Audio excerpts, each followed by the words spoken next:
반갑습니다. 창세기 41장 네 번째로 은혜 받는 귀한 시간을 축복합니다. 예수 그리스도 이름으로 축복합니다. 우리 한국 교회와 우리 버더원 교회를 주 예수 그리스도 이름으로 기름 붓고 축복합니다. 우리 자유대한민국과 대통령을 축복합니다. 유정자들과 그리고 이번에 장관으로 임명된 김문수 노동부 장관을 축복합니다. 그 청문회 때 김문수 그 장관이 되셨죠. 그분 청문회 때 보니까 제가 한 가지 좀 마음에 드는 부분이 있었어요. 그분은 뭐 다른 걸 뭐 다 제백수하고라도 그 민주당 의원님께서 자기 딸에 대한 건강기록부를 제출하라 그랬더니 제출할 수 없다 그렇게 말하더라고요. 근데 거기에는 성경적 근거가 좀 있었습니다. 그래서 제가 저분이 신앙생활을 하는 분인가 아니면 성경을 알고 있는가라고 그런 생각을 했습니다. 왜 그러냐면 자기 딸이 결혼하기 이전에는 전부 다 모든 서류를 제출했는데 출가한 후에는 제출할 수 없습니다. 이렇게 말하더라고요. 그건 성경적 근거를 가지고 있는데요. 대제사장은 그 딸이 있으면 대제사장만이 먹을 수 있는 음식이라고 하는 음식이 있습니다. 그 제사장 가족만 먹을 수 있도록 해놨어요. 근데 자녀 아들이나 딸이 있다 할지라도 딸이 출가하기 이전에는 그 음식을 먹을 수 있어요. 근데 출가한 뒤로는 그 제사장의 음식을 먹을 수 없습니다. 근데 음식을 먹을 수 있는 그 권한은 그가 이혼하거나 남편이 사별하고 이렇게 했을 때 집으로 다시 돌아오면은 그 음식을 먹을 수 있도록 해놨습니다. 그런 측면에서 그 김문수 장관의 그 대답은 아주 성경적인 대답 같은 그런 측면이 들어서 믿음의 사람인가 아니면 성경을 알고 있는가 그런 측면에서 아주 좋게 평가를 한번 해보았습니다. 자, 새로 장관에 임명된 김문수 노동부 장관을 축복합니다.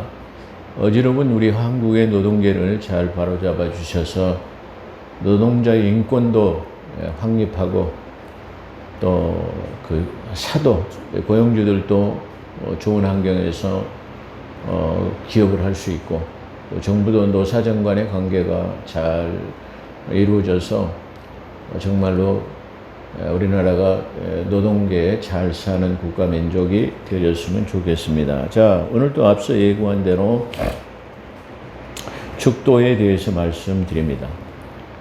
지난번에 정동수 목사가 한국교회에서 축도하는 것은 맞지 않다. 그래가지고, 이 축도를 부정적으로 하고 있는데,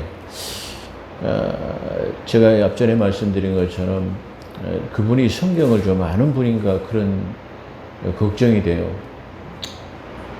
그런 분의 유튜브는 상당히 많은 조회수를 기록하고 있는데, 좀 안타까운 생각도 들기도 했습니다. 그래서 그분은 축도를 하지 마라 그러는데 오늘 축도 그분이 부정하는 것들에 대해서 제가 계속 말씀드리고 있는데요. 새벽 기도는 해야 됩니다. 성경적 근거로 말씀드린 적이 있습니다. 그 다음에 그분 통성기도 부르짖는 기도는 하지 마라 그랬는데 이 앞전 설교에서 통성기도를 해야 된다. 새벽 기도에도 형편과 처지에 맞게 해야 된다. 그리고 통성기도는 부르짖는 기도를 통해서 응답받고 또 많은 회중들이 모였을 때 특별히 한 목소리로 통성 기도하는 것은 그야말로 그 하늘에 울리겠잖아요. 그런 중요한 의미를 가지고 있기 때문에 통성 기도도 해야 된다. 그렇게 앞서 말씀드렸습니다. 그렇다고 한다면 이번 주에는 오늘은 축도는 무엇인가? 축도는 그럼 해야 된가 말아야 된가? 해야 됩니다. 그럼 축도의 정의, 축도는 뭔가 우리가 생각해 보면 축도라는 것은 복을 비는 행위로서 기독교에서 예배 후에 목사가 성도를 향해서 복을 비는 행위를 축도라고 그렇게 말합니다. 이 축도는 히브리서 7장 7절에 보게 되면 폐에 일어나고 높은 자가 낮은 자를 위해서 복빔이라. 영적 권위자가 축도하는 것은 대단히 중요한 것입니다. 그러니까 구약에서도 이 축도는 아무나 하는 것이 아니고 대제사장 그리고 족장들이 하는 것으로 그렇게 성경에서 나타나고 있습니다. 축도, 복을 비는 행위는 아주 좋은 것이잖아요. 근데 왜 그 축도를 못하게 한다? 그 사람이 신약 성경, 다시 말하면 교회 신약 성경 중에서도 교회 서신서를 어떻게 보는지 저는 아주 궁금해요. 그래가지고 그분의 좋은 감정이 반감된다고 앞선에서도 말씀드렸습니다만은, 자, 축도는 그런 행위입니다. 최초의 성경적 기원은 창세기 1장 22절과 28절에서 하나님께서 이 천지 만물을 다 다스리게 창조하시고 축복하셨어요. 충만하라, 다스리고 정복하라. 이렇게 우주 만물의 모든 피조 세계를 향해 가지고 하나님께서 축복하셨어요. 축도예요, 이게. 그러니까 당신의 모든 창조물에 대해서 아름답다 말이야. 잘 만들어졌다 말이야. 원래 기능대로 잘 해라 말이야. 이렇게 해서 하는 것이 축도예요. 그 최초의 축도는 하나님께서 모든 피조물 창조 세계에다가 하시는 것이 창세기 1장 22절과 28절. 그걸 다 만드시고 난 다음에 좋았더라 하고 안식하시기 마지막으로 맨 끝부분에 안식하기 전에 모든 천지 만물을 창조하시는 축도를 그렇게 나타나고 있습니다. 그 축도에서는 다스리고 번성하고 땅에 충만하라, 그렇게 정복하라, 이렇게 말씀하신 것을 볼 수 있습니다.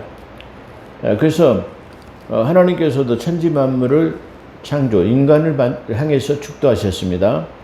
예배가 끝난 후에 축도하신 것처럼, 우리가 교회에서 설교한 뒤에 축도하신 것처럼 천지 만물의 창조를 마치시고 모든 피조 생애를 향해서 하신 것이 축도입니다. 그 두 번째로는 아론의 축도를 우리가 볼 수 있는데요. 하나님께서는 모세를 통하여서 내 형에게 이스라엘 백성들을 축복할 때 이렇게 하라 말이야. 하나님께서 모세를 통해서 직접 지시하신 것이 바로 민수기서 6장 23절과 26절에 나타나 있습니다. 이 시간 관계상 여러분이 시간 나면은 찾아보시는데요. 이 축도는 바로 하나님의 얼굴빛을 비추시고 복을 받기를 원하는, 그래서 끝 부분에 대한 축원이라고 하는 말로 끝나요. 축원한다라는 말로 끝나요. 우리 지금 교회에서의 교회서 신서에서 전부 다의 축도는 찌어다, 있을지어다, 모든 무리에게 있을지어다입니다.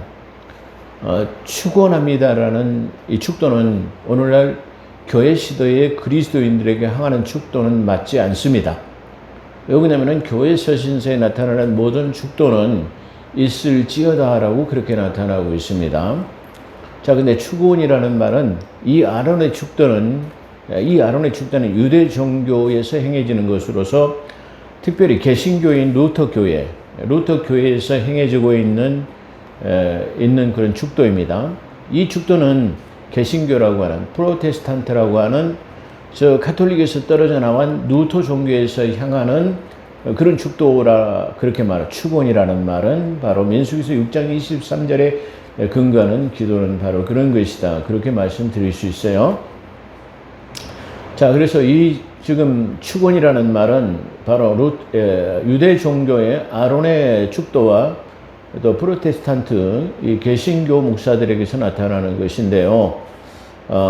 지금 교회 시대인 그리스도인, 오늘날 교회 시대인 교회에서도 지금 이렇게 축도하는 목사님들이 많이 계세요. 지난번에도 우리 모임을 가졌었는데 제가 설교한 뒤에 그 진행자가 어떤 목사님을 축도하라고 했는데 그분이 축원하옵니다 그래요. 그래서 저런 분들이 어떻게 그런 게 같은 회원으로서 리더하면서 같이 하고 있는가 좀 걱정이 되기도 했습니다. 자, 어찌됐든 간에 또한 이 축원이라고 하는 이 민수기 6장 23절로 26절에 나온 축도는 아론이 공중예배 후에 많은 집회 후에 반드시 하는 그 행위로 나타나고 있는데요. 특별히 레위기서 9장 22절과 23절에서 축도했습니다. 물론 이 축도는 민수기서 6장 23절과 26절의 축도입니다. 이 축도는 창세기 24장 60절에서도 결혼식에서도 나타납니다. 그리고 또한 이삭이 야곱에게 축도하죠. 또 그리고 야곱이 요셉의 두 아들들에게 축도하는 것입니다. 또 예수님께서도 축도하셨어요. 예수님께서도 누가복음 24장 50절에서 51절에 그 회중들을 향해서 축도하시고 부활 승천하셨죠. 이렇게 구약 성경에서도 성경 시대에서도 이렇게 축도, 예수님께서도 직접 하신 것이 축도입니다. 자, 그 다음에 교회 서신서에 대해서 말하겠어요. 교회 서신서에 갈라디아서 3장 1절에 보면 우리 하나님 아버지와 주 예수 그리스도로부터 은혜와 평강이 있기를 원하노라. 이 말이 무슨 말입니까? 지금 이 교회 서신서에다가 축도로 시작해갖고 6장 18절에 보면 축도로 마무리하고 있어요. 교회 서신서 거의 다 전부 13권의 책에 축도로 시작해갖고 축도로 마치고 있어요. 아니 그 양반인가 그분인가는 모르겠습니다만은 성경을 도대체 뭘로 보는 건지 나와서 그런 떠벌리는 그런 소리를 하는지 아니 내가 참 저런 사람들이 지금 자기가 마치 어떤 새로운 것을 말해가지고 우리가 잘 하지 못하는 것을 발췌해갖고 말하는 것처럼 성경적 근거도 없는 것을 가지고 떠벌리는 것을 통해가지고 우리 지금 한국교회 성도들의 근간을 흔들어버려요. 이 축도는 아주 전통적인 이 성경적인 간행을 통해가지고 계속적으로 우리에게 전통적으로 이어지는 것이다. 그렇게 말씀드릴 수 있어요. 자, 그래서 갈라디아서 1장 3절에서 축도로 시작하고 6장 18절에서 축도로 마무리하고 있습니다. 교회 서신에서 모든 서신서에서 말하고 있는데요. 자, 고린도전서 1장 3절에서도 축도로 시작합니다. 그 다음에 고린도전서 16장 23절과 24절에서도 이 축도로 마무리하고 있어요. 또 에베소서 1장 2절에서 축도로 시작해갖고 6장 23절로 24절에 축도로 마무리하고 있어요. 데살로니가후서 3장 16절과 18절에도 축도로 지금 마무리하고 있는 것을 볼 수 있어요. 자, 그래서 13권의 교회 서신서에서 거의 모든 이 책들 중에서 오늘날 교회 시대는 특별히 교회라고 하는 우리 그리스도인들에게 향하는 축복 기도다. 축도는 뭐 이상하게 생각하지만 축복 기도를 축도라고 할 수 있어요. 축도.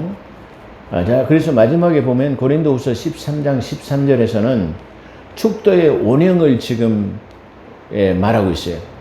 그러니까 지금 오늘날 교회에서 목사님들이 손을 들어서 주 예수 그리스도의 은혜와 하나님 아버지의 크신 사랑과 성령의 내지고 통일로 충만하심이 너희 모든 무리에게 있을지다. 이걸 가지고 좀 살을 붙여갖고 하는 건데 이것이 지금 모든 교회의 축도의 원형이에요. 근데 이 축도도 고린도후서 13장 13절 잘 기억하세요. 제가 이 신학교 할 때도 이 신학생들에게 이걸 아주 주지시켜서 많이 강조했던 부분이기도 합니다. 그래서 고린도후서 13장 13절은 축도의 원형으로서 주 예수의 은혜와 하나님의 사랑과 성령의 교통하심이 너희 모든 무리와 함께 있을지어다. 이게 찌어다입니다. 축원하옵나이다라는 것은 어떤 원하는 것이 들었지만은 찌어다는 갖다가 선포하는 의미를 가지고 있어요. 축은 원해서 하는 것하고 찌어다 가지고 있는 것을 갖다가 선포하는 의미는 아주 다른 측면을 가지고 있어요.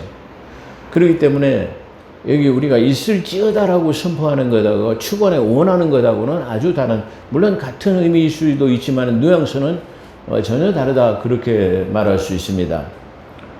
그래서 축원은 아까 말씀드린 것처럼 유대 종교에서 그리고 로마 카톨릭에서 이게 개신에 나온 개혁해 나온 루터 종교에서 하는 가톨릭적 성향이라는 것을 우리가 기억한다면 그걸 기억해야 될 것으로 그렇게 생각이 됩니다. 그래서 축도는 좋은 것입니다. 뭐 오늘날 뭐 교회에서 목회자들이 뭐 축도로서 예배를 마치는 것이 마치 그렇게 표현하는데 그건 안 맞습니다. 그건 당연히 해야 되는 것입니다. 구약 성경에서도 또 성경 시대 예수님께서도 또 그리고 교회 시대인 교회 서신서의 13권의 책에도 다 축도가 나와 있고 특별히 고린도후서 13장 13절에서는 축도가 귀중하게 기록되고 있다. 그렇기 때문에 대단히 죄송합니다. 교회 자기 담임 목사님이 축원하다고 교회 한다라는 이렇게 축도하면은 그 목사님은 가톨릭적 성향이 있는 분으로 생각하시면 돼요.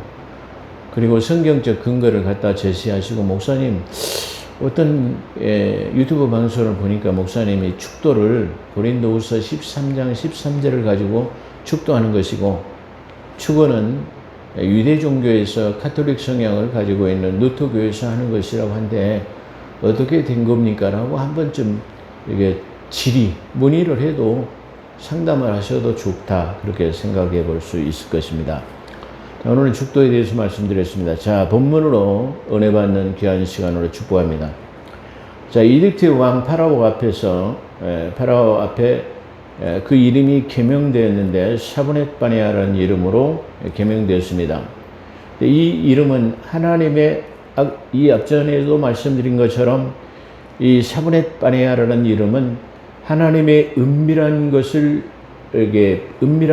아는 자 그리고 하나님의 비밀을 아는 자 그런 뜻으로 하나님의 영에 감동된 자로 그랬습니다. 그러니까 다시 말하면 이 이집트의 왕 파라오가 이 요셉을 갖다가 애굽의 총리로 임명하게 된 것은 바로 이 하나님의 비밀 맡은 자다 말이야. 그렇죠. 하나님의 비밀 맡은 자라고 표현하는 게 좋겠죠. 자, 그 비밀 맡은 자로서 하나님의 감동된 사람이기 때문에 우리가 이런 인재를 찾을 수가 없다니 말이야.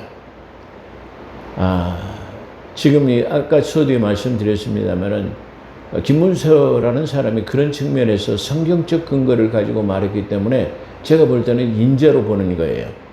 그렇기 때문에 그런 것처럼 자 우리가 하나님의 감동된 사람을 우리가 찾을 수 없는데 이 사람은 하나님의 비밀한 것을 아는 하나님의 이 성령에 감동된 자, 하나님의 영에 감동된 자다. 그렇게 말하고 있어요. 그래서 총리로 임명하기에 적합하지 않느냐는 그런 신하들과의 동의를 통해 가지고 총리로 임명하게 됐어요. 총리로 임명할 때 그의 나이는 30세였다고 말해요. 자, 성경적 30이라는 중요한 의미를 말해줘. 예수님도 30세에 공생애를 시작했고 성소봉사라고 하는 하나님을 섬기는 일에는 30세라고 말해요. 그러니까 다시 말하면 이 요셉이 30세에 애굽의 총리가 되어가지고 모든 만민들에게 구제의 궁유를 베푸는 것은 하나님의 이 이집트를 왕을 대신해서 이집트만 다스리는 것이 아니고 하나님의 이게 만민들에게 백성들에게 이게 통치하는 의미도 있다. 그런 측면으로 우리가 한번 생각해 보아야 할 것이다. 저는 그렇게 생각을 한번 해 보았습니다. 그래서 30세는 성경 봉사를 할 수 있는 나이로서 사역을 감당할 수 있는 나이로 그렇게 중요한 의미를 가지고 있다고 말씀드렸습니다. 이 성령에 감동하는 것은 바로 성경에서 아주 중요하게 작용이 되고 있습니다. 다시 말해 아모스서 3장 7절에 보면 주 여호와 하나님께서는 자기의 비밀한 것을 자기 종 선지자들에게 보이지 않고는 그 일을 행하시지 않는다. 그렇게 말씀하고 있어요. 그러니까 하나님은 제가 이 수없이 말씀을 드렸습니다만은 하나님은 자기 혼자 독단적으로 그냥 이렇게 탁 하시지 않아요. 종들을 통해서 내가 이렇게 할 것이다 말이야. 그것이 너희를 통해서 이루어질 것이다. 그렇게 바로 알려주시고 또 그것이 시간이 지난 몇십 년, 몇백 년, 몇천 년 후에 그것이 대를 통해 가지고 성취된다는 것을 우리가 알아요. 그렇기 때문에 하나님의 약속은 반드시 우리를 통해서 성취되어지고 그것을 갖다 하나님의 독단적으로 행하지 않으시고 우리를 통해서 알게 하시고 이게 나타내시기 때문에 그걸 우리가 믿을 수 있다는 거예요. 그렇기 때문에 하나님의 성령에 감동된다라는 말은 중요한 의미를 가지고 있습니다. 하나님의 성령에 감동된 자라야만이 고린도전서 2장 10절에 보면 하나님의 깊은 것까지를 통달할 수 있어요. 하나님 뜻을 안다는 거죠. 그리고 하나님의 성령에 감동된 자라 하나님의 비밀 맡은 자가 되어야만이 뭘 하냐 그러면 오늘 여기서 말씀드린 것처럼 이게 내 종 선지자들에게 그 비밀한 것을 알 수 있어요. 그러니까 마치 지금 이 요셉은 성령이 하나님의 영에 감동되어졌기 때문에 그를 통해 가지고 하나님의 뜻을 알게 하시고 바로 이 7년 대환란이라고 하는 예표적인 사건을 지금 말씀하시고 계시다. 예, 그렇게 말할 수 있어요. 그렇기 때문에 하나님께서는 자기 종 선지자들에게 그 비밀한 것을 알려주지 아니하시고는 일하시지 않아요. 제가 항상 말씀드리기 어느 날 그냥 뚝딱 뭐 기적이 일어나면 그건 기적의 뭐 우연의 일치처럼 생각해 버리기 때문에 그건 기적이 될 수 없어요. 하나님께서 예견할 수 있도록 가르쳐 주시고 선지자를 통해 가지고 비밀한 것을 말해 주시고 그것이 이루어졌을 때 이게 하나님께서 이렇게 나에게 약속하신 것인데 성취되었다라고 할 때 아까 말씀드린 것처럼 우리는 하나님을 믿을 수 있다. 그렇게 말씀드릴 수 있어요. 여기서는 이집트를 순찰했다라는 말은 순시 모든 것을 돌아보았다라는 말이죠. 그러잖아요. 예. 중요한 의미를 가지고 있는 창세기에서도 보면은 아담을 통해 가지고 아담이 늘 거기서 나타나는 것을 보면 에덴 동산을 창설하시고 그 다스리고 정복하라. 근데 아담의 그 하루의 일과는 그 에덴 동산의 그거를 갖다가 늘 순시하고 순찰하고 도는 일이 바로 아담의 행위예요. 바로 그런 것처럼 그런 중요한 의미를 가지고 이게 온 땅을 순찰했다라는 그런 중요한 의미를 가지고 있다. 그렇게 말할 수 있어요. 근데 그 의미는 그의 통치를 나타내는 것으로 그가 총리를 맡은 해부터 풍년이 들기 시작했어요. 그러니까 총리를 맡기 시작해갖고 풍년이 들기 시작했는데 이 풍년이 소출이 너무 심이 많았기 때문에 이게 뭐 어디로 옮겨가지고 이게 저장한 것이 아니라 가장 가까운 곳에다가 창고를 지었어요. 그러니까 솔로몬 시대에도 각 성에다가 국고성 비돔을 만들어가지고 금은 보화를 쌓아놓게 했어요. 그런 것처럼 멀리 운반할 것 없이 이 순천이라는 것은 순천에다가 하고 또 예를 들어서 어디 뭐 무슨 군에서 나온 거는 무슨 군에다 이런 식으로 전라남도는 전라남도에다 전라북도는 전라북도에다 이런 식으로 각 이 도에다가 큰 거대한 창고를 지어가지고 거기다가 이 곡식을 저장하도록 그렇게 만들었어요. 근데 이 얼마나 소출이 많았는지 바다의 모래처럼 쉽게 말하면 그 셀 수 없을 만큼 바다의 모래라는 말은 양의 모래처럼 많은 그런 양을 말하는 것이 아니고 모래알이 셀 수 없는 처럼 헤아릴 수 없게 되었다고 그렇게 말해요. 그 수를 헤아릴 수 없게 돼서 그 수를 그쳤는데 셀 수가 없어요. 그러니까 몇 천석, 몇 만석, 뭐 이렇게 매덕, 뭐 몇 조, 뭐 무량대수 숫자 중에서 상당히 거의 큰 숫자가 무량대수라는 숫자인데요. 이 셀 수 없을 만큼 이 숫자가 되어졌다고 그렇게 말해요. 그래가지고 그 모든 곡식을 그었다 했는데 그 수를 헤아릴 수 없기 때문에 그쳤다고 말해요. 예, 그렇게 말하죠. 그래서 요셉은 흉년이 들기 전에 그렇게 해서 7년 동안을 다 얘기해놨는데 한편 그런 뜻이죠. 요셉이 흉년이 들기 전에 온 제사장의 딸이었던 아스나덱에서 두 아들을 낳았는데 이게 보디베라의 딸이었죠. 아스나덱에서 두 아들을 낳았는데 이 요셉의 두 아들이 누구냐면 므낫세와 그리고 에브라임이라는 두 아들을 낳았어요. 그런데 이 므낫세 이름이 어떤 뜻이냐면은 내가 모든 고난과 아버지 집에서 일어나는 아버지 온 집에서 일어난 일을 잊어버렸다라는 뜻이다. 그런 말이야. 그러니까 이 말은 지금 이 요셉이 자기 아버지 야곱의 집에 있을 때 형제간의 질투를 받아가지고 저 수렁에 빠지게 되고 또 그 다음에 종으로 애굽에 팔리게 되고 또 종살이 하다가 말이야 억울한 누명을 쓰고 수년 동안에, 어떻게 보면 수년 동안에 옥살이를 하고 이렇게 해갖고 지금 총리 대신이 되고 그 다음에 이 아이를 낳았는데 두 아들을 낳았다 이 말이에요. 그 기쁨이 너무 커가지고 그 과거 자기 쓰라린 모든 상처를 다 잊어버렸다면, 자기가 겪은 감옥살이 억울한 그런 거 모든 것을 다 잊어버렸다라는 뜻이에요. 저는 이것을 이렇게 생각해, 야, 우리의 삶이 이런 것이구나, 그렇게 생각해 볼 수 있어요. 우리의 삶 자체는 때로는 힘들고 어렵고 고난과 괴로움, 이런 쉽게 말하면 어려움 속에 살게 됩니다.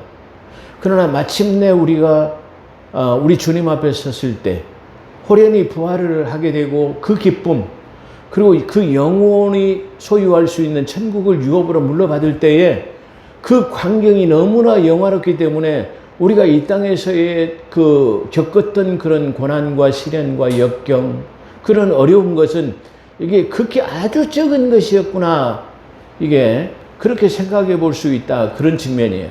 그렇기 때문에 지금 이 요셉도 자기가 지금 형제들의 질시를 받아가지고 수렁에 빠지고 이게 인신매매를 통해 가지고 종으로 팔려가고 또 역경을 받아가고 고난의 그 감옥살이를 하게 되고 뭐 이런 모든 것을 생각해 볼 때 지금 이것이 너무나 기쁘고 총리가 되고 이 두 아이를 낳고 가정을 가지고 이렇게 된 것이 너무나 기쁘기 때문에 과거의 일은 그냥 다 잊어버렸어요. 나와 여러분도 이 인생사에서 겪는 모든 고난과 순환과 모든 역경들이 예수 앞에 서게 되면 호련히 변화를 받아서 모든 것을 잊게 되기를 주의 이름으로 축원합니다. 그래서 거기는 모든 눈물을 닦여준다라는 말은 바로 그런 측면이 아니겠는가, 계시록에서 나오죠. 그런 측면이 아니겠는가, 그렇게 생각해 볼 수 있어요. 그렇기 때문에 총리가 되고 아내를 얻고 또 두 아들을 낳아가지고 이게 다 보니까 너무 기쁨이 충만해가지고 과거에 그냥 사소한 건 다 잊어버렸단 말이야. 그렇게 지금 말하고 있는 것은 바로 그런 측면이다, 그렇게 생각할 수 있을 것입니다. 이 말은 아까 말한 것처럼 우리의 삶 속에서 모진 고난을 부활이 되면, 낙원을 소유하게 되면, 그럴 때 우리가 모든 것을 다 잊어버릴 수 있지 않은가, 그걸 말하는 게 아닌가, 그렇게 될 수, 신랑 대신 예수 그리스도가 되어졌을 때 그런 말이죠. 이 요셉은 두 아들 므낫세와 에브라임은 가나안 입성 때 장자의 두 몫의 분깃을 받았습니다. 율법에 장자는 두 몫의 분깃을 받도록 되어 있어요. 그러니까 다시 말하면 저 야곱은 12아들이 있었는데 누구죠? 이 12아들 중에서 장자가 두 몫의 분깃을, 재산 분배를 받을 때 두 몫의 분깃을 받아요.